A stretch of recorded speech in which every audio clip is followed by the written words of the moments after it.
नमस्कार दोस्तों, कैसे हैं आप लोग। 9 जुलाई 2021 के daily the Hindu editorial discussion में आपका स्वागत है। देखते हैं आज कौन कौन से इंपॉर्टेंट आर्टिकल्स डिस्कस करेंगे। पहला आर्टिकल है ट्रबलिंग प्रोस्पेक्ट्स इन अफगानिस्तान।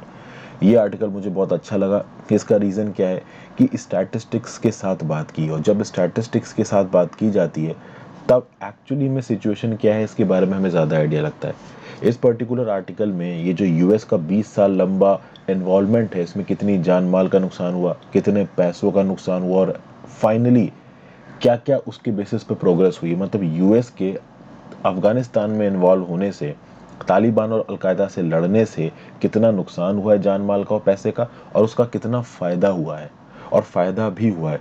इसको स्टैटिस्टिकल टर्म्स में बताया गया है। काफ़ी अच्छा आर्टिकल है और काफ़ी अच्छे आपको स्टैटिस्टिक्स इससे मिलेंगे। तो विल डिस्कस इट। नेक्स्ट बात करेंगे इस आर्टिकल में फादर स्टैन स्वामी के बारे में बताया गया है। तो आप चाहो तो पढ़ सकते हो इसको। इसमें कुछ एग्जाम्स पर्सपेक्टिव से नहीं है, बट हाँ, फादर स्टैन स्वामी ने क्या क्या अच्छे काम किए हैं और कैसे उन्होंने अथॉरिटी को, मतलब एक कह सकते हैं ना, रिप्रेसिव अथॉरिटी को रेजिस्ट किया है, ये इसके बारे में एक व्यू पॉइंट दिया है। आर्टिकल लिखा है चित्रांगदा चौधरी जी ने, ये जर्नलिस्ट हैं, तो इनके व्यू पॉइंट है। आप इनके साथ एग्री कर सकते हो, नहीं कर सकते हो, वो आपका प्रेरोगेटिव। एग्जाम्स के पर्सपेक्टिव से इंपॉर्टेंट नहीं, इसलिए मैं डिस्कस नहीं कर रहा हूँ। Next blip. यहाँ पे बात की गई है गुड्स एंड सर्विसेज टैक्स की। ये जो जून के कलेक्शंस रिलीज हुए हैं, चूंकि हम जुलाई में एंट्री मार चुके हैं, तो जून में जीएसटी के कितने कलेक्शंस आए हैं उसका इकोनॉमिक डाटा आ चुका है। तो जून के कलेक्शंस को मई के कलेक्शंस के साथ कंपेयर किया जाएगा। मई में 1.02 लाख करोड़ के जीएसटी रिसिप्ट्स थे, और जून में लगभग 93,000 करोड़ पे नंबर आ गया, 93,000 करोड़ पे। सबसे ज़बरदस्त नंबर अप्रैल में आया था 1.41 लाख करोड़। तो यहाँ पे जो भी इकोनॉमिक फिगर्स बताए गए हैं इनके बारे में आपसे बात करूंगा।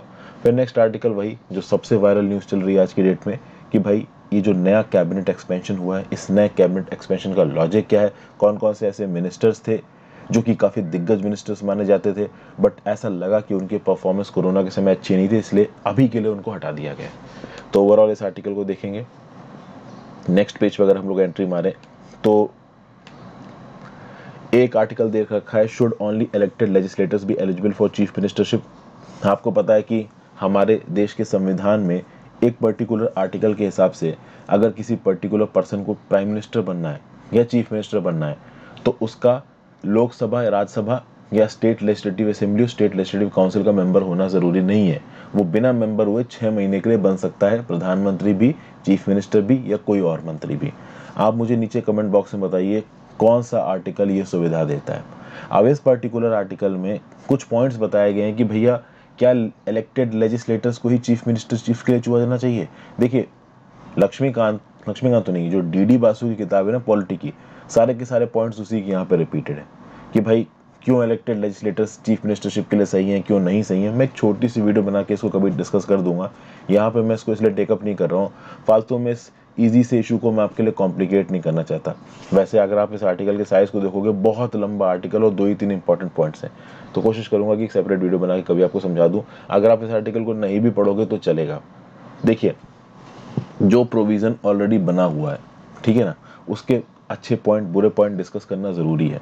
बट यहाँ पे जो आंसर्स दिए गए हैं ना, वो इंडिविजुअल्स के द्वारा दिए गए हैं। अलग अलग इंडिविजुअल्स यहाँ पे आंसर फॉर्म में बताए, जैसे एम आर माधवन साहब हैं, उसके बाद एस वाई कुरैशी साहब हैं, तो सब अपने अपने व्यू पॉइंट्स बता रहे हैं। तो व्यू पॉइंट्स थोड़े से इनके अलग हैं, और ज़रूरी नहीं है कि ऐसे हों कि आप एग्जाम में कोट कर सको। तो इसलिए मैं यहाँ पे इसको डिस्कस नहीं कर रहा हूँ। इसलिए भी नहीं कर रहा हूँ क्योंकि एक और इम्पॉर्टेंट आर्टिकल है आज, trekking fugitives everywhere.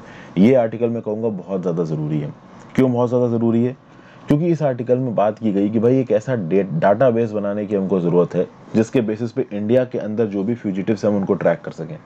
For example, जो इंटरनेशनल क्रिमिनल्स होते हैं, मान लीजिए कोई क्रिमिनल इंडिया से भाग गया, मेहुल चौकसी इंडिया से भाग गया, या कोई और दूसरा क्रिमिनल इंडिया से भाग गया, तो उसके लिए India red corner notice issue कर सकता है, ब्लू कॉर्नर नोटिस इशू कर सकता है। ब्लू कॉर्नर नोटिस और रेड कॉर्नर नोटिस में क्या फ़र्क है, ये मैं भी ये आर्टिकल डिस्कस करते वक्त बताऊंगा।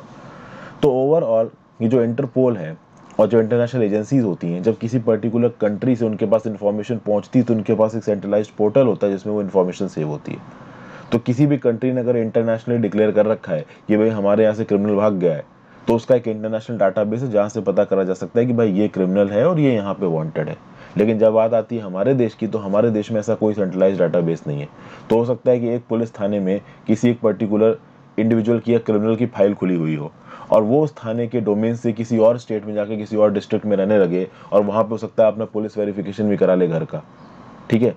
तो एक सेंट्रलाइज डाटाबेस की यहाँ पे ज़रूरत है जो ये बता सके कि अगर किसी एक थाने में कोई एक पर्टिकुलर पर्सन क्रिमिनल है तो देश की किसी और जगह पे जाके किसी और थाने में जाके वो अनडिटेक्टेड रह ना सके। कम से कम उसको पकड़ने के लिए प्रॉपर हमारे पास एक सेंट्रलाइज डाटाबेस होना चाहिए जो डोमेस्टिक बेसिस पे काम करे, ठीक है। तो ये एक व्यू पॉइंट इसको देखेंगे। तो मैं बोलूँगा ट्रैकिंग फ्यूजिटिव्स एवरीवेयर वाला जो आर्टिकल है ये काफ़ी इंपॉर्टेंट हो जाता है आज की डेट में। तो ये आर्टिकल्स हम लोग डिस्कस करने वाले हैं। आगे बढ़ने से पहले अपने चैनल मेंबर्स को स्वागत कर लेते हैं, देखते हैं हमको किसने किसने ज्वाइन किया है। तो एजुकेशन इज द ओनली की टू चेंज द वर्ल्ड, इन्होंने हमको ज्वाइन किया। प्रवीण कुमार पांडे ने हमको फिर से ज्वाइन किया। प्रवीण कुमार पांडे ऑलरेडी 6 महीने से मेंबर हैं, इनका 7 मंथ है एज अ मेंबर। अक्सर कर प्रवीण कुमार पांडे के जो मैसेजेस हैं वो मुझे लाइव चैट्स में और कमेंट बॉक्स में दिखते रहते हैं। तो Praveen, welcome again as a member of this channel. Neeraj Ken ने हमको ज्वाइन किया। शैली चौहान ने हमको ज्वाइन किया। शैली चौहान के मैसेजेस पिछले 3-4 दिनों से बहुत ज़्यादा दिख रहे हैं मेरे को। So this will be her 2nd month as a member. Abhishek Dubey ने हमको ज्वाइन किया। फिर मोकार कार्लो ने हमको ज्वाइन किया।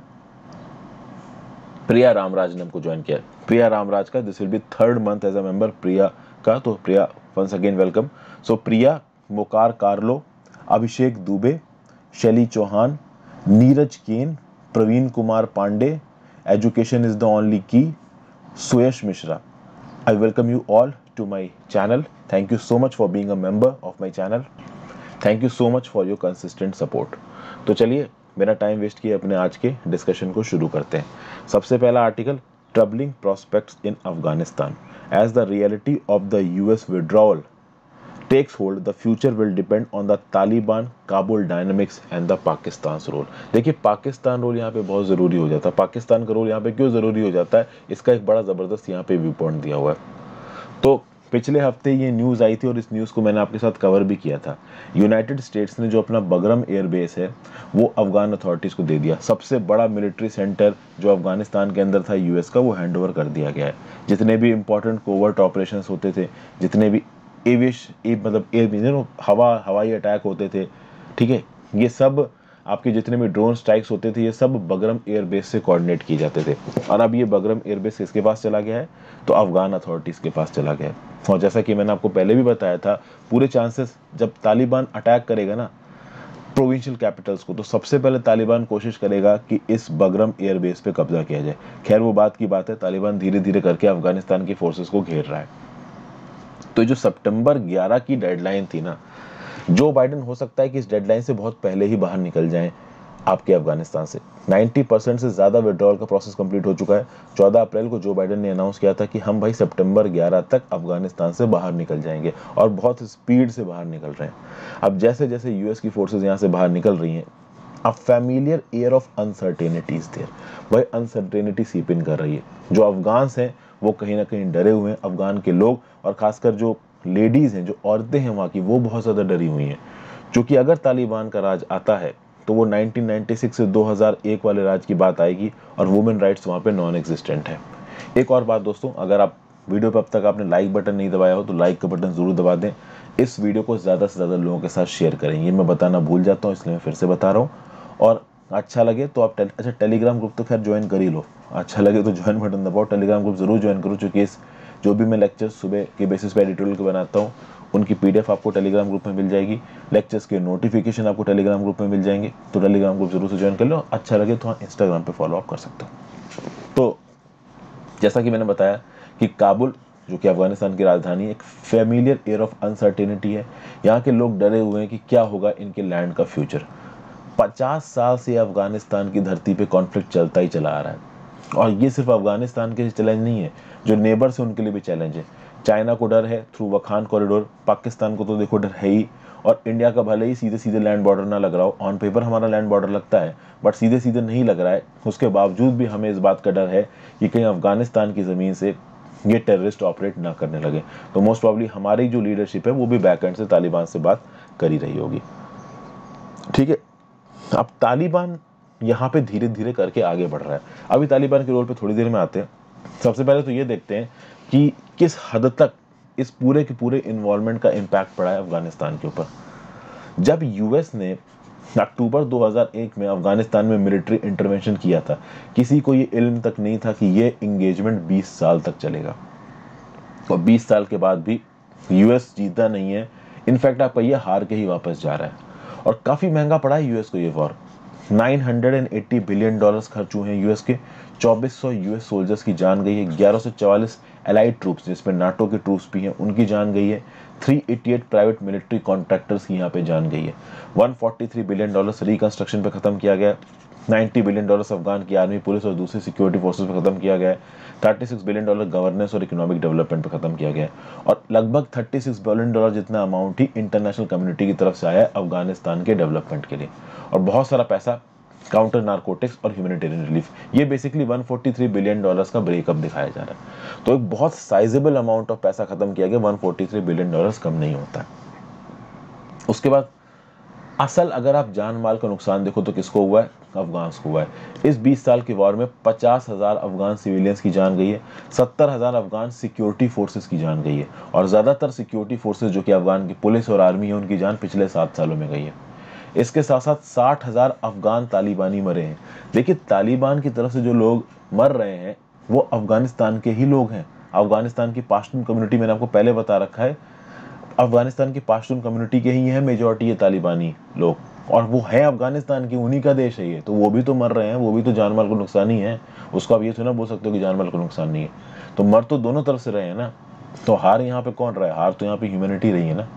लीडर्स अपनी पॉलिटिक्स करते हैं और ह्यूमैनिटी यहाँ पे हारती है। तो ये तो हो गया नुकसान की बात। अब बात करते हैं फायदे क्या है। क्या यूएस के इन्वॉल्वमेंट से यहाँ पे कुछ फायदा हुआ अफगानिस्तान को? देखिए, 2001 में जब यूएस एंट्री मारा था अफगानिस्तान में, उस समय पे अफगानिस्तान के स्कूलों में 9 लाख बच्चे पढ़ रहे थे। आज की डेट में अफगानिस्तान के स्कूल में 80 लाख बच्चे पढ़ रहे हैं। 8 मिलियन।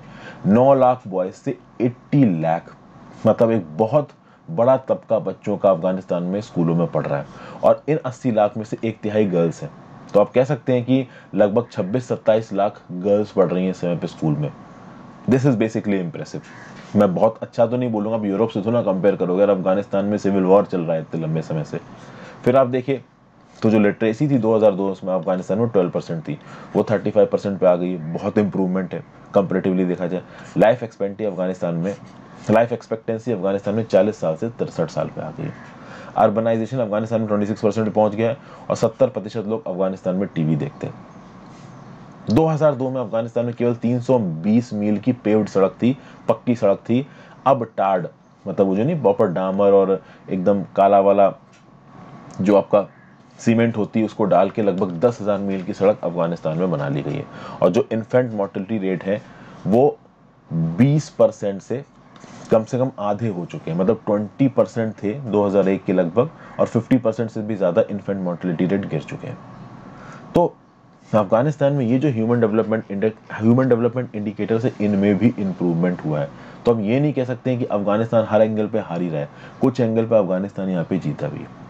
फिर अगर हम लोग बात करें तो ओवरऑल 18.5 ईयर्स, ठीक है ना, अफगानिस्तान के जो लोग हैं उनकी जो मीडियन एज है वो 18.5 साल है। ओके, ज्यादातर जो बच्चे हैं आपके अफगानिस्तान के वो पोस्ट तालिबान एरा में पैदा हुए हैं। पोस्ट तालिबान एरा समझ रहे हो? 1996 से लेकर 2001 तक तालिबान का राज था। उसके बाद यूएस का अटैक होता है।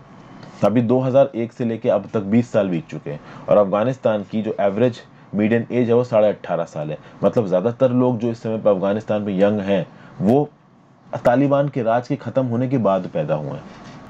तो उन्होंने तालिबान का वो क्रूअल शासन नहीं देखा है फॉर्चुनेटली। लेकिन आज की डेट में हालात अच्छे नहीं है। आज की डेट में डेली बेसिस पे 130 तालिबान और आईएस खुरासन के अटैक्स होते हैं। ओके, एंड 2014 तक यूएस कॉम्बैट ऑपरेशंस में इन्वॉल्व था, डायरेक्टली ग्राउंड लेवल पे तालिबानी फोर्सेस से लड़ रहा था। उसके बाद से कहीं ना कहीं यूएस ने डायरेक्ट कॉम्बैट ऑपरेशंस में पार्टिसिपेट करना बंद कर दिया, और बैक एंड से अफगान फोर्सेस को सपोर्ट करना शुरू कर दिया। और आज की डेट में 130 डेली की बेसिस पे तालिबानी या आईएस खुरासन अटैक्स होते हैं, और इन अटैक्स में अफगानिस्तान के आर्मी के लोग कम, यूएस आर्मी के लोग ना के बराबर, लेकिन अफगानिस्तान के सिविलियन सबसे ज्यादा मरते हैं। मतलब अफगान बंदे की जिंदगी का कोई मतलब नहीं रह गया है। कब कहाँ बम फट जाएगा, कब जान चली जाएगी, कुछ पता नहीं है। तो जो कुछ भी थोड़ा बहुत लिमिटेड गेन हुआ है, ये जो भी लिटरेसी बढ़ी है, लाइफ एक्सपेक्टेंसी बढ़ी है, जो बच्चे स्कूल में पढ़ने जा रहे हैं, लड़कियां स्कूल में पढ़ने जा रही हैं, रोड्स वगैरह बनी है, टीवी देख रहे हैं लोग, ये सब खत्म हो सकता है। All of these limited gains are at risk, क्योंकि जैसे ही तालिबान अफगानिस्तान के अंदर पावर में आएगा, उसके बाद क्या होगा क्या नहीं होगा कोई कुछ कह नहीं सकता। Everything will be dependent on Taliban. अब यूएस प्रेसिडेंट बुश की बात की जाए, यहाँ पे थोड़ी बहुत गलती यूएस की भी है और उसको पॉइंट आउट किया जा रहा है। इसको देखते हैं क्या बताया जरा। देखिए, जब यूएस प्रेसिडेंट बुश ने 2001 में अफगानिस्तान में इंटरवीन किया था, तो उन्होंने अपना ऑब्जेक्टिव क्या बताया था? To build a stable, strong, effectively governed Afghanistan that won't degenerate into chaos as the US shifted from counter terrorism to counter insurgency. सबसे पहले तो यूएस प्रेसिडेंट ने इंटरवीन किया और बोला कि भैया एक स्टेबल और स्ट्रॉन्ग अफगानिस्तान बनवाएंगे जिसमें केओस ना हो मतलब अलकायदा और तालिबान जैसे ग्रुप्स पॉलिफरेट ना करें। तो शुरुआत में काउंटर टेररिज्म था, कहीं ना कहीं तालिबान को पुश बैक किया यूएस ने और अलकायदा को हराया। फिर काउंटर इंसर्जेंसी पे आ गया। फिर जो वियतनाम में काम करने लगता था यूएस, कुछ कुछ इस प्रकार का काम यहाँ पे करने लगा। हमीद करजाई ने बहुत पहले ही यूएस को धमकी दी थी। हमीद करजाई ने यूएसए को बोला, हमीद करजाई अफगानिस्तान के प्रेसिडेंट रह चुके हैं, हमीद करजाई ने यूएस को बोला कि आपने तालिबान को पीछे तो ढकेल दिया है, लेकिन अगर आपको इस तालिबान को पूरी तरीके से हराना है, then you have to take the fight to the safe havens and sanctuaries across the Durand Line और make peace with the Taliban. इसका क्या मतलब है? हमीद करजाई ये बोल रहे हैं कि ये जो तालिबानियों को आपने पुश बैक किया है, वो तालिबानी इस ड्यूरांड लाइन को पास करके पाकिस्तान के सेफ हेवेंस में चले गए हैं। मतलब हमीद करजाई साफ साफ यूएसए से बोल रहा है कि पाकिस्तान बैक एंड से इन तालिबानियों का सपोर्ट कर रहा है। तो अगर आप तालिबानियों को खत्म करना चाहते हैं तो पाकिस्तान के अंदर जाके तालिबानियों को मारिए, क्योंकि ये पाकिस्तान की एस्टैब्लिशमेंट तालिबान को सपोर्ट कर रही है। अभी पाकिस्तान को यूएसए नाराज नहीं करना चाहता था। यूएस ने बोला कि हमने भाई खदेड़ दिया, हमने तालिबान को खत्म कर दिया। इनफैक्ट हमीद करजाई से एक समय पे यूएस बहुत नाराज था, क्योंकि हमीद करजाई साफ साफ यूएसए से बोल रहा था कि या तो तालिबानियों से दोस्ती कर लो आप, या फिर आप उनको खत्म करो और पाकिस्तान की साइड जाके लड़ो। अब अगर पाकिस्तान की जमीन के अंदर जाके यूएसए तालिबान के पीछे लड़ता तो तालिबान से तो दुश्मनी मोली थी, पाकिस्तान से भी दुश्मनी मोल लेता, और पाकिस्तान को स्ट्रेटेजिकली बहुत लंबे समय से यूएसए बहुत इंपॉर्टेंट मानता था। अब इंडिया को ज्यादा इंपॉर्टेंट मानता, बट एक समय पर पाकिस्तान चहेता हुआ करता था अमेरिका का। और पाकिस्तान के अंदर तो वैसे ही तीन चीज चलती हैं, आर्मी, अल्लाह और अमेरिका। ये आपको मालूम है। अब तो अमेरिका की जगह शायद चीन आ गया होगा, क्योंकि अमेरिका उतना ओपनली सपोर्ट कर नहीं रहा है। तो ये ड्यूरेंट लाइन यहाँ पे आई है। ड्यूरेंट लाइन मतलब वो बॉर्डर जो अफगानिस्तान और पाकिस्तान का बॉर्डर बनाता, वो लाइन जो अफगानिस्तान पाकिस्तान का बॉर्डर बनाती, ये है ड्यूरेंट लाइन। तो सीधा ईरान के बॉर्डर से लेके जो वखान कॉरिडोर है, यहाँ तक जाती है आपकी ये ड्यूरेंट लाइन। अफगानिस्तान और पाकिस्तान को ये अलग करती है। ठीक है। तो हमीद करजाई ने जब ये बात बोली, यूएस उससे नाराज हो गया। फिर आए प्रेसिडेंट बराक ओबामा। अभी प्रेसिडेंट बराक ओबामा ने भी यहाँ पे कुछ गलत स्टेप्स लिए। सबसे पहले तो ओसामा बिन लादेन को एलिमिनेट किया गया, लेकिन उसके बाद एक मिलिट्री सर्ज हुआ। कहीं ना कहीं यूएस की तरफ से जो फाइटिंग थी अफगानिस्तान के अंदर बढ़ी। शायद प्रेसिडेंट बराक ओबामा का टारगेट था कि तालिबान को एलिमिनेट कर देंगे, लेकिन एक्चुअली में वो हो नहीं पाया। एंड 2014 में यूएस ने डिसीजन लिया कि कॉम्बैट ऑपरेशंस हम खत्म कर देंगे, और डोहा में तालिबान का ऑफिस खुला था 2013 में। मतलब उसी समय पे ये जो तालिबान था वो ये अफगानिस्तान के अंदर स्ट्रांग हो रहा था। ये चीज साफ साफ दिख रही थी। फाइनली एंट्री होती है यूएस प्रेसिडेंट डोनाल्ड ट्रंप की। बैरक ओबामा में, और बैरक ओबामा के समय पे ही वाइस प्रेसिडेंट थे आपके जो बाइडेन साहब, जो कि अभी यूएस के राष्ट्रपति हैं। तो बुश से लेके बैरक ओबामा तक जितने भी प्रेसिडेंट्स रहे हैं, वो पूरी तरीके से तालिबान मतलब अफगानिस्तान से यूएस की फोर्सेस को बाहर नहीं निकाल पाए। डोनाल्ड ट्रंप एक ऐसे इंसान है जो कि अनरिस्पॉन्सिबल तरीके से भी डिसीजन ले लेंगे। तो डोनाल्ड ट्रंप को लगा कि भाई अगर मैं यूएस की फोर्सेस को बाहर निकाल देता हूं अफगानिस्तान से, तो मैं अपने देश में हीरो होऊंगा। ये अफगानी आपस में लड़के मरे, मुझे क्या। डोनाल्ड ट्रंप की सिंपल सोच है। तो डोनाल्ड ट्रंप ने 2018 में सीधे सीधे निगोसिएशंस तालिबान से शुरू किए। और डोनाल्ड ट्रंप की तरफ से ये जो स्पेशल रिप्रेजेंटेटिव था फॉर अफगान रिकंसिलिएशन, वो था ज़ल्मय खालिजाद। 4 चीजों की बेसिस पे यहाँ पे निगोसिएशंस चल रहे थे: cease fire, cutting ties with Al-Qaeda and other terrorist groups, intra-Afghan peace and withdrawal of foreign military forces। मतलब कि एक तरफ यूएस के रिप्रेजेंटेटिव बैठे, एक तरफ तालिबान बैठा। 4 चीजों की बात की गई कि सबसे पहले लड़ाई रोको, सीज फायर करो। दूसरा, अल-कायदा को सपोर्ट नहीं करोगे, दूसरे टेररिस्ट ग्रुप को सपोर्ट नहीं करोगे। तीसरा, इंट्रा अफगान पीस टॉक्स होंगी। चौथा, हम फॉरेन मिलिट्री फोर्सेस को लेकर तुम्हारे अफगानिस्तान से बाहर निकल जाएंगे। ठीक है भाई। तालिबान यहाँ पे ईल्ड डाउन नहीं हुआ। और बातचीत होती गई और आज की डेट में हालात ये हैं कि सीज फायर तो भूल ही जाओ, लड़ाई लगातार हो रही है।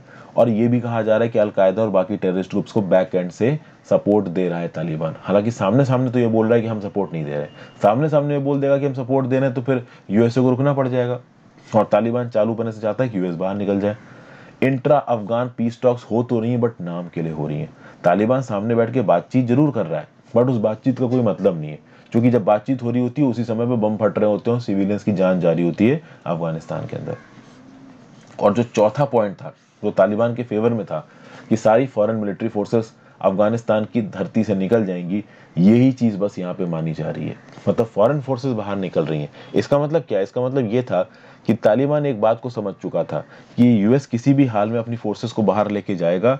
ये यूएस वाले काफी थक चुके हैं, ये ज्यादा लड़ने के मूड में नहीं है, और इस चीज का यहाँ पे फायदा उठाया किसने? तालिबान ने। इनफैक्ट नेगोशिएशंस के दौरान तालिबान इतना ज्यादा अपर हैंड पे था कि उसने यूएस को बोला, और यूएस ने लिटरली अफगानिस्तान की सरकार को प्रेशर किया और 5000 तालिबानी जो कि अफगानिस्तान की जेलों में बंद थे उनको छोड़ दिया गया। सोचिए आप, तालिबान के कैडर के 5000 लोगों को अफगानिस्तान की सरकार ने छोड़ दिया, और उसके बाद भी तालिबान ने वायलेंस बंद नहीं किया।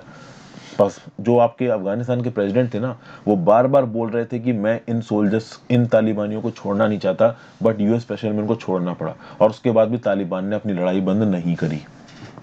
और उसके बाद जब से जो बाइडेन एंट्री मारे हैं, जो बाइडेन भी अफगानिस्तान के क्वागमायर को जानते हैं, जो बाइडेन भी इस बात को जानते हैं कि बैरक ओबामा के समय पे ये बात क्लियर हो गई थी कि तालिबान को देखो हरा नहीं पाएंगे। तो उस समय पे बैरक ओबामा ने सोचा कि ठीक है, ह्यूमिलिएट होकर बाहर क्या निकलना। डोनाल्ड ट्रम्प ने सोचा क्या ह्यूमिलिएट होना, ये अफगानिस्तान वाले मर रहे हैं, मरने दो, हम अपनी फोर्सेस को लेकर बाहर निकल जाते हैं। और कहीं ना कहीं जो बाइडेन भी अब इस चीज को फॉलो कर रहे हैं। जो बाइडेन को अपना डोमेस्टिक एजेंडा पहले देखना है, अपने यहाँ पे इलेक्शन जीतना पहले देखना है। और अगर यूएस की फोर्सेस लड़ती रहती हैं अफगानिस्तान के अंदर तो जो बाइडेन को इसके लिए रिस्पॉन्सिबल माना जाएगा। रीजन, डोनाल्ड ट्रम्प ने पूरा स्टेज सेट कर दिया है यूएस फोर्सेस के बाहर निकलने का। अमेरिका में लोग खुश हैं कि ठीक है भाई, हमारे लोग वापस आ रहे हैं। अभी जो बाइडेन अगर इन यूएस फोर्सेस को स्टेशन करता है अफगानिस्तान के अंदर तो पॉलिटिकली डिफीटिंग होगा जो बाइडेन के लिए अमेरिका के अंदर। इसलिए फॉरएवर वार से जो बाइडेन ने वो बोला कि भैया हम निकल रहे हैं। तो भाई यूएस बाहर निकल रहा है और तालिबान मिलिटरीली बहुत आगे बढ़ रहा है। और मिलिटरीली कैसे आगे बढ़ रहा है इसके साक्ष्य हैं हमारे पास। हम देख सकते हैं कि भाई पहले तालिबान कंट्रोल करता था 20% ऑफ अफगानिस्तान डिस्ट्रिक्ट्स, अब तालिबान 1/3 से ज्यादा डिस्ट्रिक्ट्स कंट्रोल करता है अफगानिस्तान के अंदर। ओके, जैसे ही बगराम एयरबेस छोड़ा आपका यूएसए ने और अफगानिस्तान की सरकार को हैंडओवर किया, 13 डिस्ट्रिक्ट्स जिसमें बदख्शान, तखार, पख्तिया और कंदहार ये तालिबान के हाथ में चली गई। मई से लेकर अब तक 50 डिस्ट्रिक्ट्स तालिबान के हाथों में जा चुकी हैं। कुछ ऐसे शहर थे जहां पे अफगानिस्तान की सिक्योरिटी फोर्सेस नहीं थी, वहां पे लोकल्स थे जो कि सिक्योरिटी पोस्ट को मैन करते थे, तो शहर के बाहर बंदूकें लेके खड़े रहते थे। उन लोकल्स ने सीधे सीधे सरेंडर कर दिया। उन्होंने बोला कि भैया हम ना लड़ पाएंगे, हम तालिबान को एक्सेप्ट कर रहे हैं। क्योंकि एक्सेप्ट नहीं करेंगे तो तालिबानी उनको भी मार देंगे। और रही बात इंट्रा अफगान टॉक्स की, तो देखिए उनका कोई मतलब है नहीं। ये तालिबान बस उसको एक फैकेट बना के, एक बाहर का आप कह सकते हो सिनारियो बना के अंदर अपना वायलेंस कर रहा है और बाहर से दिखा रहा है कि हाँ भाई हम बात कर रहे हैं, हम बात कर रहे हैं। यहाँ पे रिसेंटली एक स्टेटमेंट आया है जनरल ऑस्टिन एस मिलर की तरफ से। ये यूएस कमांडर है अफगानिस्तान में। इन्होंने बोला है कि भाई जिस हिसाब का सिविल वार अफगानिस्तान में चल रहा है, अगर ये इस हिसाब से चलता रहता है ना तो आगे आने वाले समय में बड़े हालत खराब होने वाली है। मतलब कि सिविल वॉर की तरफ पूरी तरीके से अफगानिस्तान जाता नजर आ रहा है। अफगानिस्तान में एक समय के बाद दो फैक्शंस लड़ते नजर आएंगे, एक तरफ तालिबान और दूसरी तरफ तालिबान का अपोजिशन। और एक बार तालिबान मान लो पूरी तरह से जीत भी जाता है तो तालिबान के अंदर भी बहुत सारे फैक्शंस है, हो सकता है वो फैक्शंस आपस में लड़ने लगे। एक और स्टेटमेंट आया 30 जून को, किसकी तरफ से? डॉक्टर अब्दुल्ला की तरफ से। ये कौन है? ये चेयरमैन है of the high council for national reconciliation. इनका क्या बोलना है? इनका ये बोलना है कि the truth is today the survival, security and unity of Afghanistan is in danger. तो सब यहाँ पे साफ साफ बोल रहे हैं कि अफगानिस्तान बहुत ज्यादा खतरे में है। और पहले क्या होता था कि वो लोग जो कि यूएसए पे इल्जाम लगाते थे कि भाई अफगानिस्तान से यूएस निकलेगा नहीं, लंबे समय तक यूएस में अफगानिस्तान में यूएस टिका रहेगा, अब वही लोग यूएस को गरिया रहे हैं कि इतना इररिस्पॉन्सिबल तरीके से यूएस बाहर क्यों निकल रहा है। अनसर्टेनिटी बहुत ज्यादा है, तालिबान ज्यादा इलाकों में घुसता ही जा रहा है। फिर फाइनली तालिबान के अंदर फैक्शनलिज्म। खास बात यह कि तालिबान के अंदर भी बहुत सारे फैक्शंस हैं। अभी तो क्या है, तालिबान के जो अलग अलग फैक्शंस हैं वो आपस में एक दूसरे के साथ कोऑर्डिनेट करके रह रहे हैं। लेकिन तालिबान के अंदर भी यूनिटी रहेगी कि नहीं रहेगी? तालिबान के अंदर ये जो क्वेटा शूरा है जो कि पाकिस्तान के अंदर से ऑपरेट करता है, फिर जो डोहा वाले नेगोशिएटर्स हैं, जो तालिबानी फाइटर्स हैं जो बहुत हद तक अपने लोकल रूट्स के साथ जुड़े हुए हैं, पावर में आने के बाद ये सारे फैक्शंस आपस में किस प्रकार से पावर शेयरिंग करते हैं, इसके ऊपर भी बहुत चीज़ें डिपेंड होंगी। क्योंकि अभी ये सारे फैक्शंस मिलके कंबाइंड तरीके से ऑपरेट कर रहे हैं, क्योंकि इनका एक कॉमन एनिमी है अफगानिस्तान की सरकार।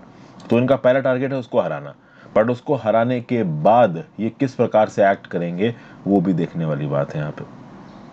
ठीक है, तो ओवरऑल क्या निकल के आने वाला, क्या नहीं निकल के आने वाला, वो समय ही बताएगा। पाकिस्तान किस तरीके से इस पूरे क्वागमायर की तरफ रिएक्ट करता है, ये भी एक बहुत इंपॉर्टेंट रोल प्ले करने वाला है, क्योंकि बहुत लंबे समय से तालिबानी लीडर्स को पाकिस्तान ने सपोर्ट दिया है। अभी तक ये जो क्वेटा शूरा है, जो कि आप कह सकते हो तालिबान का एक बहुत डोमिनेंट फैक्शन है, वो पाकिस्तान के अंदर से ऑपरेट कर रहा है। एक बार यूएस फोर्सेस निकल गई और अफगान फोर्सेस हार गई और ये क्वेटा शूरा अफगानिस्तान चला जाता है, तो वो कितनी पाकिस्तान की सुनेगा, ये भी एक देखने वाली बात है। तो ओवरऑल हालात आपके अफगानिस्तान के अंदर बहुत ज़्यादा ख़राब है, ये बताने की यहाँ पे कोशिश की गई है। आई होप मैं इस आर्टिकल को जहाँ जस्टिस कर पाया हूँ, आपको ढंग से समझा पाया हूँ। नेक्स्ट आर्टिकल पे चलते हैं। अब blip, this year's restriction by states have inflicted less economic cost than the 2020 lockdown. देखिए 5 साल हो चुके हैं जीएसटी को आए हुए, और आप कह सकते हो कि इस बार जून 2021 का जो कलेक्शन है ना, उसमें ब्लिप मतलब हल्का सा डिक्रीज हुआ है।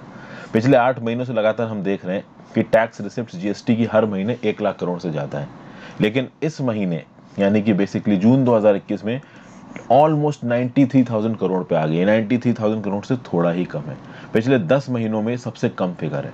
अब तक का रिकॉर्ड फिगर क्या रहा है, तो अप्रैल 2021 1.41 लाख करोड़, मई का फिगर कितना था 1.02 लाख करोड़। अभी मई और जून में घटना था, ये बात तय थी। आपको पता होना चाहिए कि फरवरी से ये सेकंड जो वेव है कोरोना की बहुत तेजी से बढ़ रही है, और जो सबसे खतरनाक इम्पैक्ट था इस वेव का वो अप्रैल और मई में दिखाए, और जून में भी कुछ हद तक दिखाए। तो अप्रैल और मई के फिगर्स तो देखिए यहाँ पे गिरने थे ही, और जून के भी गिरने थे, तो वो गिरते हुए साफ साफ नजर आ रहे हैं। ठीक है, तो मई में बहुत जगहों पे लॉकडाउन लगा था, अप्रैल में बहुत जगहों पे लॉकडाउन लगा था। इनफैक्ट मई में तो लॉकडाउन लगाना ही पड़ गया, केंद्र सरकार भी बहुत सख्ते में आ गई थी, बहुत ज़्यादा प्रेशर में आ गई थी। एक समय आया था कि जो सेंट्रल गवर्नमेंट के एम्प्लॉयज़ है ना, उनको रोज आना पड़ रहा था, लेकिन जब केंद्र सरकार को पता चला कि भाई हर ही कोई मर रहा है, हालात बहुत ज़्यादा खराब है, मई का काला समय आपको याद होगा, ठीक है, बड़े बड़े आदमी मर रहे हैं, उनको ऑक्सीजन सिलेंडर्स नहीं मिल रहे थे भाई। तो हम जैसे लोग तो डर रहे थे कि कहीं कुछ हो गया तो पैसे दे के भी ऑक्सीजन सिलेंडर नहीं मिलेगा हॉस्पिटल में। तो उस समय पे जो जीएसटी कलेक्शंस थे वो ऑटोमेटिकली कम होने ही थे। अच्छा, ये जो जून के कलेक्शंस आपको दिख रहे हैं ना, अभी जून 2021 में कौन से महीने का जीएसटी जमा होगा, मई के महीने का जीएसटी जमा होगा। तो मई 2021 में जो बिजनेसेस ने जो भी धंधा किया है वो अपना जीएसटी फाइल करते हैं जून में, तो जून में पैसा आता है। अभी जून के पैसे की रिपोर्टिंग अभी हो रही है, तो एक्चुअली में जो जून के फिगर्स निकल के आ रहे हैं वो बिजनेस कब हुआ है, वो बिजनेस मई में हुआ है।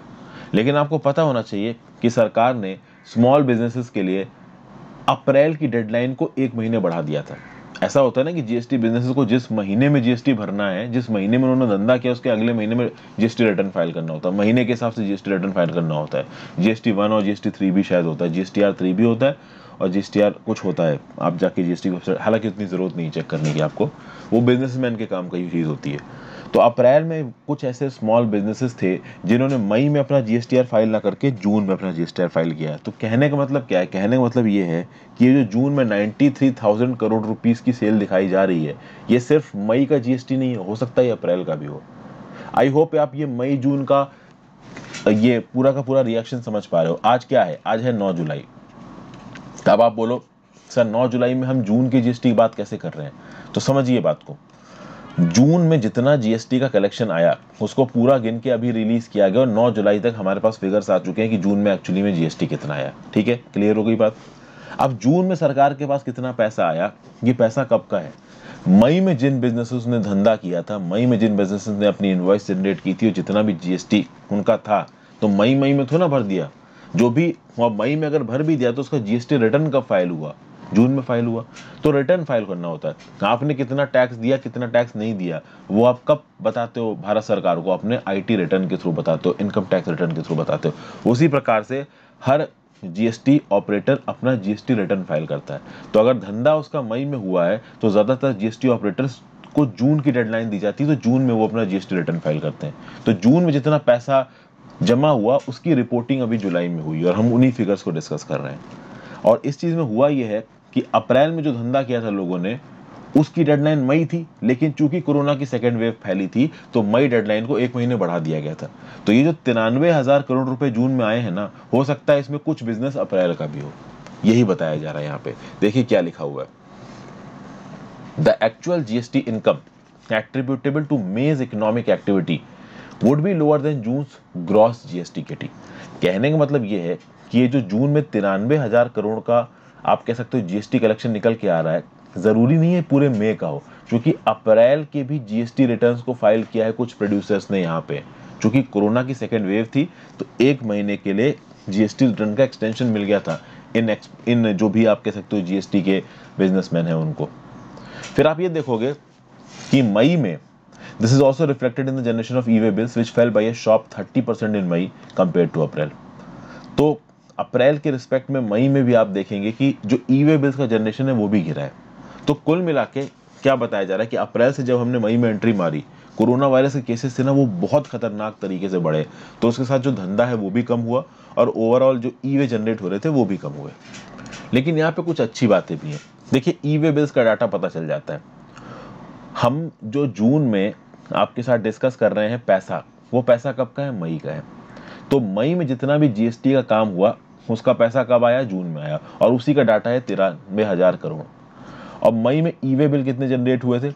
3.99 करोड़ ई-वे बिल जनरेट हुए थे। ई-वे बिल क्या होते हैं भाई? देखिए, किसी एक पर्टिकुलर फैक्ट्री में अभी कोई गुड प्रोड्यूस किया गया, अभी उस फैक्ट्री से गुड निकाल के आपको किसी और फैक्ट्री में लेके जाना है, किसी और स्टेट में लेके जाना है, तो आपको एक ई-वे बिल जनरेट करना पड़ता है, ठीक है। और वो ई-वे बिल सरकार को बताता है कि भाई देखो यहाँ पे एक इकोनॉमिक एक्टिविटी हो रही है और ये पर्टिकुलर गुड्स यहाँ से यहाँ ले जाए जा रहे हैं। ओके, मई में ये ई-वे बिल थे 3.99 करोड़, और मई का ही ये डाटा निकल के आ रहा है 93,000 करोड़ का, जो कि जून में भरा गया है तो हमें जून की तरह दिख रहा है, लेकिन इकोनॉमिक एक्टिविटी कब की है?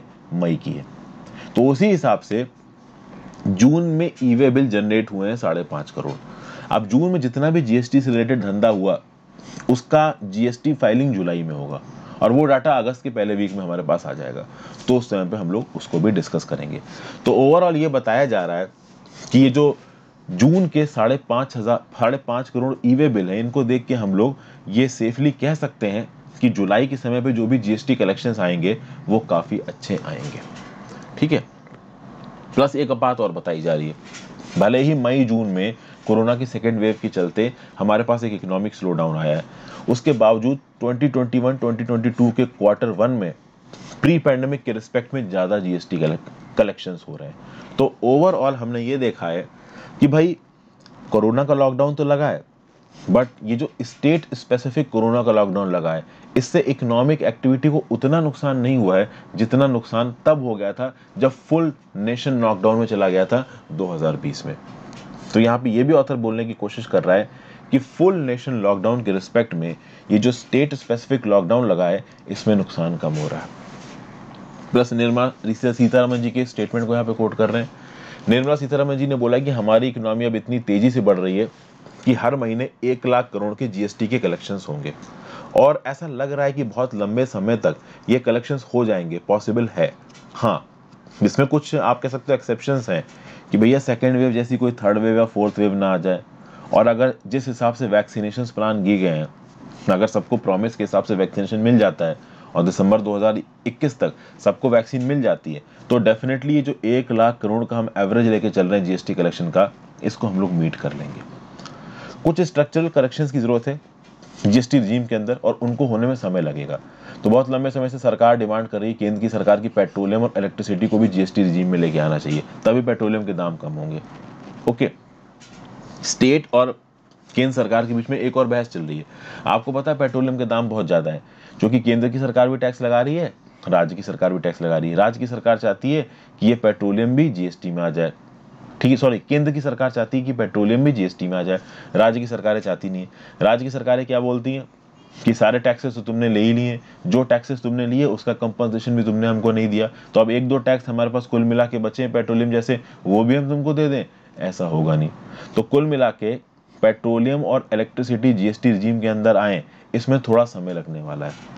तो यहाँ पे जो भी बिजनेस इंडस्ट्री है वो केंद्र सरकार से रिक्वेस्ट कर रही है कि थोड़े बहुत जीएसटी के रेट्स में आप कट करिए, इससे क्या है ना, इंडस्ट्री तेजी से बढ़ेगी।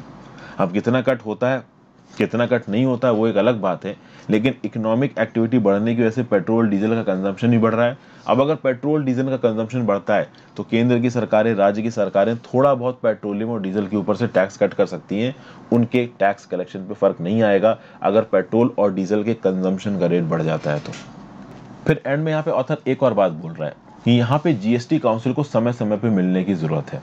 जब पिछली जीएसटी काउंसिल की मीटिंग हुई थी तो केंद्र की सरकार ने राज्य की सरकार से प्रॉमिस किया था कि जल्दी ही जीएसटी काउंसिल का स्पेशल सेशन बुलाएंगे। जिस हिसाब से इकोनॉमी रीबाउंड कर रही है, जिस हिसाब से केसेस खत्म हो रहे हैं, जिस हिसाब से इंडस्ट्री की डिमांड है कि कुछ आइटम्स पे आप जीएसटी कम कर दो, तो अगर ये जीएसटी काउंसिल प्रोएक्टिवली समय समय पे मिल के चीज़ों को सॉर्ट आउट कर दे तो अच्छी हो सकती हैं चीज़ें। राज्य की सरकारों की एक और शिकायत रहती है कि भाई ये केंद्र की सरकार जीएसटी काउंसिल की मीटिंग कराने में बहुत समय लगती है। तो अगर ये शिकायत केंद्र की सरकार एड्रेस कर देती है राज्य की सरकार का, तो उससे भी काफ़ी फायदा होगा। ओके, प्लस 1.58 लाख करोड़ का कंपनसेशन अभी भी केंद्र की सरकार को राज्य को देना बाकी है। अभी भी 1.58 लाख करोड़ जो कि कंपनसेशन ड्यू है इन राज्य की सरकारों का, उसको बोरो करके स्टेट्स को देने का प्रॉमिस किया केंद्र सरकार ने। लेकिन ये बोरोइंग एग्रेसिव तरीके से होनी चाहिए। अगर पिछले फाइनेंशियल ईयर की बात की जाए तो ऑन एन एवरेज सेंटर ने राज्य की सरकारों को जीएसटी कंपनसेशन देने के लिए महीने में 5,000 करोड़ की बोरोइंग की है। तो ओवरऑल अगर इस 1.58 लाख करोड़ को देने के लिए महीने की 5,000 वीक की 5,000 करोड़ की बोरोइंग अगर करता है केंद्र सरकार, तो 32 हफ्ते लग जाएंगे 1,60,000 करोड़ देने में। और अगर 1,60,000 करोड़ देने में केंद्र सरकार ने राज्य सरकार को 32 हफ्ते लगा दिया तो चीजें प्रॉब्लमेटिक हो जाएंगी। 32 हफ्ते मतलब कितना हो गया, 8 महीने। यहाँ पे राज्य की सरकारों को प्रोएक्टिव बेसिस पे, इमरजेंसी बेसिस पे पैसों की जरूरत है। तो पिछले साल जिस रेट से, जिस एवरेज रेट से जीएसटी का कंपनसेशन केंद्र की सरकार ने राज्य की सरकारों को दिया है, इस बार एवरेज ज्यादा होना चाहिए। पिछले फाइनेंशियल ईयर में अप्रोक्सीमेटली पर वीक 5,000 करोड़ का जीएसटी कंपनसेशन केंद्र की सरकार ने मार्केट से उधार उठा के राज्य की सरकारों को दिया है। इस बार उस रेट को बढ़ाने की जरूरत है। जो भी 1.58 लाख करोड़ ड्यू है राज्य की सरकारों को, वो प्रोएक्टिव बेसिस पे केंद्र की सरकार को बोरो करके देना चाहिए, उसमें लेट नहीं लगाना चाहिए, क्योंकि राज्य की सरकारों के सामने भी पैसों की कमी है और उनको लोगों की भलाई के लिए काम करना है। फिर नेक्स्ट बात करते हैं new phase. Cabinet shuffle aims to improve governance while keeping in mind political considerations. तो भाई यूनियन काउंसिल ऑफ मिनिस्टर्स को यहाँ पे रिकॉन्स्टिट्यूट किया गया, और ये जो रिकॉन्स्टिट्यूशन होता है ये पॉलिटिकल और एडमिनिस्ट्रेटिव दोनों वजहों से होता है। 36 नए फेसेस आए हैं और 12 लोगों को यहाँ पे ड्रॉप कर दिया गया। टोटल नंबर ऑफ यहाँ पे मिनिस्टर्स कितने, 78। ओवरऑल टोटल कितने मिनिस्टर्स हो सकते हैं सेंट्रल काउंसिल ऑफ मिनिस्टर्स में, 81। जी हाँ, 81 हो सकते हैं, जो कि आपको पता है कि 15% की लिमिट है। टोटल लोकसभा की मेंबरशिप की 15% की लिमिट है, इतने ही मिनिस्टर्स हो सकते हैं। अब मुझे नीचे कमेंट बॉक्स में बताइए कि ये 15% की जो लिमिट है ये संविधान के कौन से आर्टिकल में लिखी हुई है, और साथ साथ मुझे आप ये भी बताइए कि दिल्ली की लेजिस्लेटिव असेंबली में कितने % की लिमिट है मिनिस्टर्स अपॉइंट करने के लिए, और वो लिमिट कौन से प्रावधान के थ्रू इंपोज की गई है। मैं दोबारा रिपीट नहीं करूंगा, जो कुछ भी मैंने बोला है वो आप फटाफट से नीचे कमेंट बॉक्स में लिख के बताओ। नहीं सुनाई पड़ा तो वीडियो को रिवाइंड करके देख लो। अब शुरुआत करते हैं, अपने वापस आर्टिकल पे आते हैं। यहाँ पे भारतीय जनता पार्टी का जो एक नारा था ना, वो नारा से कहीं ना कहीं वो बैक ट्रैक करके हैं।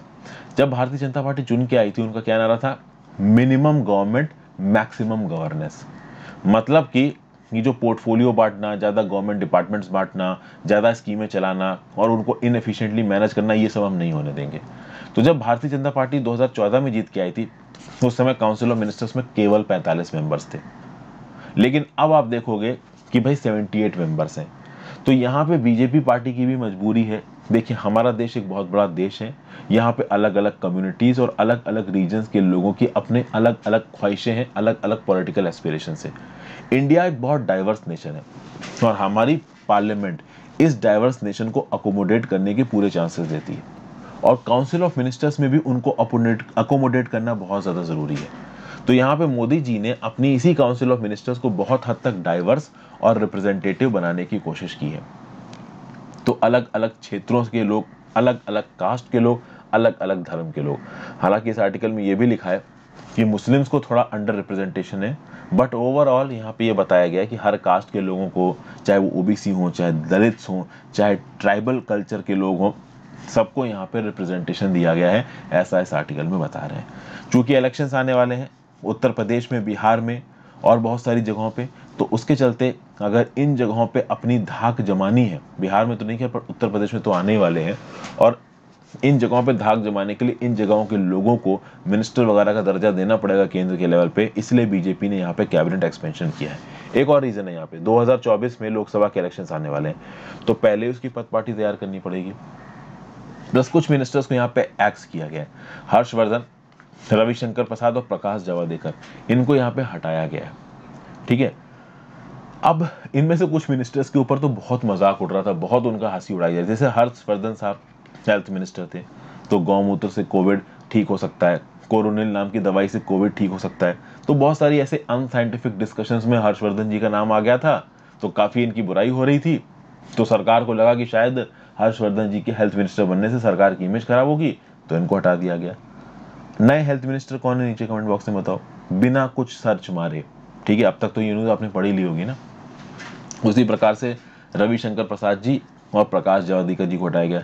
मेरे एक स्टूडेंट ने सवाल पूछा था, सर कि अब ये हट गए तो ये कुछ कर सकते हैं? कुछ नहीं कर सकते, अब ये नॉर्मल मेंबर ऑफ पार्लियामेंट हो गए। पहले मिनिस्टर थे, अब ये प्राइवेट मेंबर हो गए। ठीक है, प्राइवेट मेंबर नहीं पता है, लक्ष्मीकांत की सीरीज देखो। ठीक है, तो इनको इसलिए फायर किया गया है क्योंकि पैंडेमिक को उन्होंने सही तरीके से डील नहीं किया, ग्लोबल आईटी जायंट्स को सही तरीके से डील नहीं किया, गवर्नमेंट कमीशन को सही तरीके से डील नहीं किया। फिर कुछ नए डायनेमिक लीडर्स आए, अश्विनी वैष्णव जी, ज्योतिरादित्य सिंधिया। अभी ज्योतिरादित्य सिंधिया तो क्यों ही आए, ये बात आप बहुत अच्छी तरीके से पता है। अगर आप पॉलिटिकल न्यूज़ को ठीक से फॉलो करते हो, और अगर आपने मेरे पहले करंट अफेयर्स की वीडियोस देखी हैं, तो आपको पता होगा कि ज्योतिरादित्य सिंधिया कौन सी पॉलिटिकल पार्टी के थे पहले। आपको पता है, इंडियन नेशनल कांग्रेस के थे, और छोटे मोटे समय के लिए नहीं, 2001 से लेकर 2020 तक इंडियन नेशनल कांग्रेस के साथ जुड़े हुए थे ज्योतिरादित्य सिंधिया, और 2020 में बीजेपी की तरफ आ गए। और उस समय पे ऑब्वियस ही बात, इनको प्रॉमिस किया गया होगा बाद में तुमको मिनिस्टर बनाएंगे, और अब बीजेपी ने अपना प्रॉमिस किया हो गया, तो इनको मिनिस्टर ऑफ सिविल एविएशन बनाया गया। तो इस प्रकार के बहुत सारे रिप्रेजेंटेशन यहाँ पे दिए गए। ठीक है, अब देखते हैं। अच्छा, एक और बड़ी अच्छी बात इस आर्टिकल में बोली गई है, individual talent and accountability both can only be contextual and in a highly centralized system they become immaterial। क्या बताया जा रहा है? देखिए, कितना भी टैलेंटेड बंदा हो, और उस टैलेंटेड बंदे से अगर आप अकाउंटेबिलिटी की उम्मीद रखते हो, तो उसको फ्री तरीके से काम करने की परमिशन देनी चाहिए, ऑटोनॉमी देनी चाहिए। यहाँ पे बोला ये जा रहा है कि जो कैबिनेट का सिस्टम है ना, ये इतना ज़्यादा सेंट्रलाइज्ड है, मतलब कि बीजेपी में मोदी जी और अमित शाह जी के पास ज़्यादातर ताकत है। तो क्या ये बाकी मिनिस्टर के जो मिनिस्ट्रीज के जो मिनिस्टर हैं, वो अपने मन के हिसाब से काम कर पाते हैं, या हर चीज़ में उनको बॉसेस की परमिशन लेनी पड़ती है? तो अगर आप इंडिविजुअल टैलेंट को निखारना चाहते हो और उस टैलेंट को अकाउंटेबल करना चाहते हो, तो ये मतलब तो तब होगा ना जब आप इन पर्टिकुलर मिनिस्टर्स को अकाउंटेबिलिटी दोगे कुछ करने के लिए। और अगर आप इनको मतलब ऑटोनॉमी नहीं दे रहे हो, तो इनके टैलेंट का कोई मतलब नहीं है। अगर आपने उनको हाथ में काम करने की ताकत ही नहीं दी, तो वो काम ठीक से कर ही नहीं पाएंगे। ये बात यहाँ पे बताई जा रही है। फिर ये बोला जा रहा है कि इन मिनिस्टर्स को ताकत देनी चाहिए कि ये अपने अपने रिस्पेक्टिव एरियाज में अपने अपने डिसीजन ले सकें। कलेक्टिव रिस्पॉन्सिबिलिटी का नोशन तब आएगा जब अलग अलग मिनिस्टर्स को अपनी खुद की रिस्पॉन्सिबिलिटी दी जाएगी, और जो भी प्रपोजल कैबिनेट में लाए जाते हैं, ऐसा नहीं है कि बॉसेस ने अगर मैंने इस प्रपोजल पे हाँ बोल दिया तो फिर वो हाँ हो गया। भाई, उसकी प्रॉपर रिगरस टेक्निकल वेटिंग होनी चाहिए, पॉलिटिकल कंसल्टेशंस होनी चाहिए, जितने भी लोग कैबिनेट में बैठे हैं सबकी राय सुनी जानी चाहिए। क्योंकि यहाँ पे कॉलिशन पॉलिटिक्स नहीं है, एक पॉलिटिकल पार्टी ताकत में है, तो इस जो पॉलिटिकल पार्टी के बॉसेस हैं, अगर सिर्फ वो अपनी चलाएंगे तो काम नहीं चल पाएगा। तो ओवरऑल जो कंपोजिशन हुआ है, इसका इस्तेमाल करके गवर्नेंस को और रिप्रेजेंटेटिव बनाना चाहिए, और ये अलग अलग मिनिस्टर्स को इनकी इंडिविजुअल ऑटोनॉमी दी जानी चाहिए, ताकि 2024 लोकसभा के इलेक्शंस तक लोगों की नज़रों में बीजेपी की एक और अच्छी इमेज निकल के आए, और ये फिर से इलेक्शन जीते। अब क्या होता है क्या नहीं होता है वो एक अलग बात है। बीजेपी एक ऐसी पॉलिटिकल पार्टी है जिसके सपोर्टर्स हैं तो बड़े खतरनाक हैं, और जिसको अपोज करने वाले लोग हैं तो वो भी उतने ही खतरनाक है। तो मतलब या तो भक्त हो या आप नहीं हो, तो ऐसे केसेस में क्या होता है कि जब भी बीजेपी की फेवर या अगेंस्ट की बात करो तो या तो लोग आपको सपोर्ट करने लगेंगे या गरियाने लगेंगे। तो पॉलिटिक्स में घुसने का तो देखो कोई मतलब है नहीं। नेक्स्ट बात करते हैं tracking fugitives everywhere in the absence of a coordinative database criminals can go undetected. यहाँ पे क्या बात बताई जा रही है, बड़ा ही अच्छा आर्टिकल लिखा है, रुपेन शर्मा साहब ने इस आर्टिकल को लिखा है, आईपीएस ऑफिसर है। तो चूंकि ये आईपीएस ऑफिसर है, डिपार्टमेंट में क्या गलतियां हैं, क्या प्रॉब्लम्स है, इसके बारे में उनको बहुत अच्छी तरीके से पता होगा। सबसे तो पहले बात कर रही है इंडियन लॉ एंड एक्स्ट्राडिशन। अगर एक्स्ट्राडिशन की बात की जाए तो हमारा खुद का एक एक्स्ट्राडिशन एक्ट भी है, बट उसके अलावा एक्स्ट्राडिशन के बारे में बहुत सारे अलग अलग लॉज में भी लिखा हुआ है। तो इंडियन पीनल कोड में भी एक्स्ट्राडिशन है, नारकोटिक्स ड्रग्स के केसेस में भी एक्स्ट्राडिशन है, इंफॉर्मेशन टेक्नोलॉजी के लॉज में, हाईजैकिंग के लॉज में, इन सब लॉज में भी कुछ हद तक एक्स्ट्राडिशन है। अभी एक्स्ट्राडिशन का कौन सा प्रोविजन आप लगा रहे हो, ये इस बात पे डिपेंड करेगा कि इन्वेस्टिगेशन ऑफिसर कौन है, कौन अरेस्ट कर रहा है, कौन केस बना रहा है, कुल मिला के इन्वेस्टिगेशन एजेंसी कौन है। वैसे तो जो नॉर्मल प्रोसीजरल लॉज होते हैं, जैसे किसी ने चोरी की, रेप का केस है, मर्डर का केस है, ठीक है, तो ऐसे केसेस में प्रोसीजरल लॉज है, जैसे कि कोड ऑफ क्रिमिनल प्रोसीजर। तो कोड ऑफ क्रिमिनल प्रोसीजर के हिसाब से काम चलता है, कैसे उसको अरेस्ट करना है, कैसे उसको जुडिशरी के सामने लेके जाना है, जज के सामने लेके जाना है। बट कुछ स्पेसिफिक लॉज भी हैं हमारे देश में, जैसे एक्स्ट्राडिशन एक्ट है, narcotics drugs and psychotropic substances NDPS act है, प्रिवेंशन ऑफ करप्शन एक्ट है, prevention of money laundering act है। तो ये हमारे देश के स्पेसिफिक कानून है।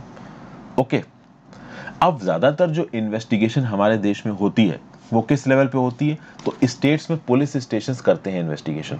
इन्वेस्टिगेशन दो चीजों में होती है, जैसे फॉर एग्जांपल आपने सुना होगा कि भाई किसी चीज की इंक्वायरी चल रही है, जैसे जम्मू एंड कश्मीर में जो ब्लास्ट हुआ, पहले जम्मू एंड कश्मीर की पुलिस इंक्वायरी कर रही थी, बाद में क्या हुआ कि भाई नेशनल इन्वेस्टिगेशन एजेंसी पहुंच गई। अभी नेशनल इन्वेस्टिगेशन एजेंसी एक स्पेशलाइज्ड एजेंसी है, पहले पुलिस इंक्वायरी कर रही थी। तो क्या बोला जा रहा है, बोला यह जा रहा है कि जब पुलिस इंक्वायरी करती है तब इन्वेस्टिगेशन भी होती है और उसको लॉ एंड ऑर्डर का वर्क भी देखना होता है। और जब सेंट्रल एजेंसीज इंक्वायरी करती हैं, जैसे आईबी हो गई, आपकी एनआईए हो गई, रॉ हो गई, तो ऐसे केसेस में इन्वेस्टिगेशन और प्रोसिक्यूशन ये ज्यादा होता है, लॉ एंड ऑर्डर पे उतना ध्यान नहीं दे रहे होते। क्योंकि ये स्पेशलाइज्ड एजेंसी सिर्फ इन्वेस्टिगेशन करती हैं, लॉ एंड ऑर्डर इनका काम नहीं है, तो ये काफी हद तक स्पेशलाइज्ड होती है, इनके काम करने का तरीका काफी फोकस्ड होता है। ठीक है, अब यहाँ पे इन्वेस्टिगेशन के प्रोसेस में इंडिया में क्या प्रॉब्लम है, इसको पॉइंट आउट करने की कोशिश कर रहे हैं ऑथर। इंडिया में जो पुलिस फोर्सेस हैं जो कि इन्वेस्टिगेशन करती हैं, जिनको लॉ एंड ऑर्डर भी देखना है, इनकी एक टेंडेंसी है, और कुछ हद तक स्पेशलाइज्ड एजेंसी के लिए भी ये बात सही है, कि एक बार जो भी अक्यूज्ड है अगर वो गायब है, एब्सकॉन्डेड है, एब्सकॉन्डेड मतलब वो मिल नहीं रहा है, या मान लो वो देश छोड़ के भाग गया, तो उस समय पे पुलिस की एक टेंडेंसी होती है कि यार केस बंद करो, बहुत लंबे समय तक केस चल रहा है। कहने का मतलब क्या है, कहने का मतलब ये है कि अगर जो अक्यूज्ड है वो गायब हो गया, नहीं मिल रहा है, तो इंक्वायरी क्लोज कर देते हैं ये लोग। ठीक है, इस बात का प्रूफ कैसे मिलता है कि अगर आप ये पता करें कि अरेस्ट वारंट कितने इशू हैं। अरेस्ट वारंट तब इशू होते हैं जब बंदा वहां पे अवेलेबल होता है। एक बार बंदा एब्सकॉन्डेड है नहीं, तो अरेस्ट वारंट इशू ही नहीं होता। यहाँ पे ज्यादातर जो इन्वेस्टिगेशन एजेंसी होती है, खासकर जो स्टेट्स की इन्वेस्टिगेशन होती है, पुलिस फोर्स होती है, वो जल्दी जल्दी केस को खत्म करने की मूड में होती है। कभी कभी क्या होता है कि लोग इंडिया छोड़ के अब्रॉड भाग गए होते हैं, या इंडिया में कहीं और छुपे हुए होते हैं, अभी एक्सपॉन्डेड है, बहुत लंबे समय से तफ्तीश चल रही है, नहीं मिल रहा है आदमी, तो केस को क्लोज करने की यहाँ पे आप कह सकते हो कि कोशिश रहती है, टेंडेंसी रहती है, केस पेंडिंग पड़ा रहता है, फाइल खुली रहती है। तो अब देखिए, हर केस में प्रेशर नहीं होता, कुछ केसेस में प्रेशर होता है। मान लो कोई बहुत सनसनीखेज मर्डर हो गया या रेप हो गया, तो ऐसे केसेस में बहुत ज्यादा पब्लिक का प्रेशर होगा, मीडिया का प्रेशर होगा, तो ऊपर के बॉसेस पुलिस के ऊपर प्रेशर डाल रहे होंगे, भाई एक्ट करो एक्ट करो, तो पुलिस लगी होगी ढूंढने में। कभी कभी क्या होता है कि कुछ केसेस उतने गरमाते नहीं है, तो कोई प्रॉपर्टी का लफड़ा है, मान लो किसी ने चाकू मार दिया, तो जिसके ऊपर इल्जाम लगा है उसको ढूंढा जा रहा है, अब इसकी कोई मीडिया रिपोर्टिंग नहीं हो रही है, पुलिस के ऊपर प्रेशर नहीं है, तो जिसने भी चाकू मारा है वो एब्सकॉन्डिंग है, पुलिस को उस समय तक ढूंढेगी, फिर उसको भूल जाएगी, फाइल पेंडिंग पड़ी रहेगी। तो ये प्रॉब्लम इंडिया में बहुत ज्यादा है। अब ऐसे केसेस में जिन लोगों के ऊपर भी इल्जाम लगा है, ऐसा नहीं कि पुलिस या इन्वेस्टिगेशन एजेंसीज कुछ करती नहीं है, करती हैं। कभी कभी उनकी प्रॉपर्टी जब्त कर ली जाती है, उनको प्रोक्लेम्ड ऑफेंडर्स डिक्लेयर कर दिया जाता है, कभी कभी कुछ भी नहीं किया जाता है। और यहाँ पे वो लोग जो देश छोड़ के भाग जाते हैं, अभी देश छोड़ के भागने वाले ऑफेंडर्स केवल मेहुल चौकसी, विजय माल्या जैसे लोग नहीं है, नीरव मोदी जैसे लोग नहीं है। कुछ लोग ऐसे भी हैं जिन्होंने कोई बहुत छोटा फाइनेंशियल फ्रॉड किया या मर्डर किया, रेप किया, और वो देश छोड़ के भाग गए। तो ऐसे कितने लोगों के against red corner notice issue किए गए हैं या ब्लू कॉर्नर नोटिस इशू किए गए हैं? ब्लू कॉर्नर नोटिस कितने इशू किए गए इंडिया की तरफ? 300। रेड कॉर्नर नोटिस कितने इशू किए गए? 750। क्या फर्क होता है रेड कॉर्नर नोटिस और ब्लू कॉर्नर नोटिस में? देखिए, अगर कोई सस्पेक्ट भागा है जिसके खिलाफ अभी क्राइम प्रूव नहीं हुआ है, तो उसके खिलाफ जब आप नोटिस इशू करोगे इंटरपोल को, तो उसको ब्लू कॉर्नर बोलते हैं। और मान लो कोई कन्विक्टेड क्रिमिनल है, पता है कि यही क्राइम करके भागा है, तब क्या इशू होता है? रेड कॉर्नर नोटिस इशू होता है। दोनों ही केसेस में जो इंटरनेशनल एजेंसीज होती हैं, खासकर इंटरपोल, उसको भारत की एजेंसीज इन्फॉर्मेशन प्रोवाइड कर देंगी, भाई ये हमारा आदमी है, इसके ऊपर हमेशा के इसको हमको प्रोवाइड करो। और भारत की एजेंसी को बताना पड़ेगा कि हम ब्लू कॉर्नर दे रहे हैं या रेड कॉर्नर दे रहे हैं। लेकिन एक बहुत खास बात है, दुनिया भर के अगर क्रिमिनल्स को ट्रैक करना है तो उसका एक सिस्टम ऑफ ट्रैकिंग प्रेजेंट है। जो भी इंटरपोल के नोटिस होते हैं, ओके, और जो भी क्रिमिनल्स के रिकॉर्ड्स होते हैं, वो इंटरपोल के सेंट्रलाइज सिस्टम में होते हैं, और इन सेंट्रलाइज सिस्टम का डाटाबेस अलग अलग कंट्रीज के पास होता है। तो एक कोऑर्डिनेटेड सिस्टम है, एक डाटाबेस है जहां से क्रिमिनल्स को ट्रैक किया जा सकता है। लेकिन प्रॉब्लम यह है कि हमारे देश में डोमेस्टिक ऐसा कोई डाटाबेस नहीं है। तो जैसा कि मैंने आपको शुरू के इंट्रोडक्शन में बताया था कि किसी एक पुलिस थाने में अगर किसी एक क्रिमिनल की फाइल है, और वही क्रिमिनल किसी तरीके से छूट के अगर देश के किसी दूसरे स्टेट में जाके रहने लगता है, तो हो सकता है वहां पे घर किराए पे ले और उसका पुलिस वेरिफिकेशन भी करा ले और पुलिस को पता ही ना चले। तो कुल मिला के अगर एक पुलिस थाने के एरिया से निकल के दूसरे में चला गया, तो वो ऑलमोस्ट अनडिटेक्टेड हो जाता है। तो यहाँ पे बहुत ज़रूरी है कि एक नेशन वाइड डाटाबेस बनाया जाए वांटेड पर्संस का, और इस नेशन वाइड डाटाबेस का एक्सेस सारी पुलिस एजेंसीज को हो, पब्लिक की हो, पासपोर्ट और इमिग्रेशन अथॉरिटीज़ को। तो मान लीजिए आपने कहीं पे क्राइम किया, क्राइम करके आप देश भाग रहे हो, तो क्राइम आपने मुंबई में किया, मुंबई से फ्लाइट पकड़ी आपने केरला की, और केरला से आप फ्लाइट पकड़ के दुबई भाग रहे हो, तो केरला में जो भी इमिग्रेशन अथॉरिटी हैं, वो आपके रिकॉर्ड को देख के पता कर लें कि हाँ भाई, इसके खिलाफ मुंबई में केस चल रहा है, तो उसको भागने से रोक लिया जाए। कुछ इस प्रकार का डोमेस्टिक इंटरकनेक्टेड सिस्टम की जरूरत है। अनफॉर्चुनेटली वो हमारे पास है नहीं। अब ऐसे एफर्ट्स किए जा रहे हैं, जैसे for example crime and criminal tracking network systems, CCTNS इसको बोला जाता है, नेशनल इंटेलिजेंस ग्रिड। ये कुछ ऐसे एफर्ट्स हैं जहां पे इस प्रकार के इंटीग्रेशन को करने की कोशिश की गई है, लेकिन अभी भी ये उस लेवल पे ऑपरेट नहीं कर रहे हैं जिस लेवल पे डेवलप्ड कंट्रीज में चीजें ऑपरेट करती हैं। तो अगर एक नेशन वाइड सिस्टम खोला जाए वांटेड पर्संस नोटिस का, जिस प्रकार से इंटरपोल के नोटिस होते हैं ना, जिसके बारे में सबको पता चल जाता है, और कोई भी कंट्री में अगर इंटरपोल वांटेड क्रिमिनल घूम रहा है तो वो कंट्रीज को पकड़ सकती है। कुछ इस प्रकार के फ्यूजिटिव्स को इंडिया में पकड़ने का भी हिसाब होना चाहिए। यूएस में इस प्रकार के functional interstate extradition of fugitive tracking systems हैं। इंडिया में इस प्रकार की डेडिकेटेड फ्यूजिटिव ट्रैकिंग यूनिट्स बनाने की जरूरत है। और इसमें इनहैंस्ड इंटीग्रेशन चाहिए। Immigration agency, state police agency, Interpol, external affairs ministry, home minister ministry, central investigation agency, इन सबको मिलकर काम करना पड़ेगा। एक वांटेड डाटाबेस बनाना पड़ेगा। और हमारे देश में जो वांटेड डाटाबेस है, इसको हम किसी दूसरी फ्रेंडली कंट्री के साथ भी शेयर कर सकते हैं, बशर्ते वो कंट्री अपना खुद के ऐसे डाटाबेस का एक्सेस हमें दे रही हो, ताकि हमारे क्रिमिनल्स अगर भाग के दूसरे देश में गए हो तो वहां पे भी उनको पकड़ा जा सके।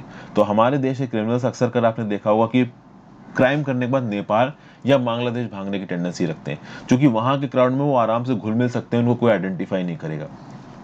तो इस प्रकार का नेटवर्क अगर इंडिया में बना है, डाटाबेस इंडिया में बना है, और ऐसा ही कोई डाटाबेस नेपाल और बांग्लादेश भी है, और ये दोनों म्यूचुअल रेसिप्रोसिटी की बेसिस पे डाटाबेस शेयर कर रहे हैं, हम आराम से इन क्रिमिनल्स को पकड़ सकते हैं। इसके लिए बहुत सारे और बायलेटरल और मल्टीलेटरल कन्वेंशन साइन करने की जरूरत है क्रिमिनल मैटर्स पे। तो ये बड़े हाई लेवल की बात कर रहे हैं ऑथर, यहाँ पे बहुत इंटरनेशनल लेवल की बात कर रहे हैं, और हमारा तो डोमेस्टिक लेवल ये भी बना नहीं हुआ है। तो ये कुछ आप कह सकते हो यहाँ पे पॉइंट्स दिए गए। आई होप आपको ये पॉइंट्स अच्छे लगे होंगे, ये एडिटोरियल डिस्कशन अच्छा लगा होगा। अपने व्यू पॉइंट नीचे कमेंट बॉक्स में जरूर दीजिएगा दोस्तों। आज मैंने वीडियो जल्दी अपलोड की है, आशा करता हूँ आपको अच्छी लगेगी। Thank you for watching. ज़्यादा से ज़्यादा लोगों के साथ इस वीडियो को शेयर करिएगा, जितना ज़्यादा आप शेयर करोगे उतना यूट्यूब की एल्गोरिथम इसको सपोर्ट करेगी, उतने ज़्यादा व्यूज़ आएंगे। Good bye friends, have a great day.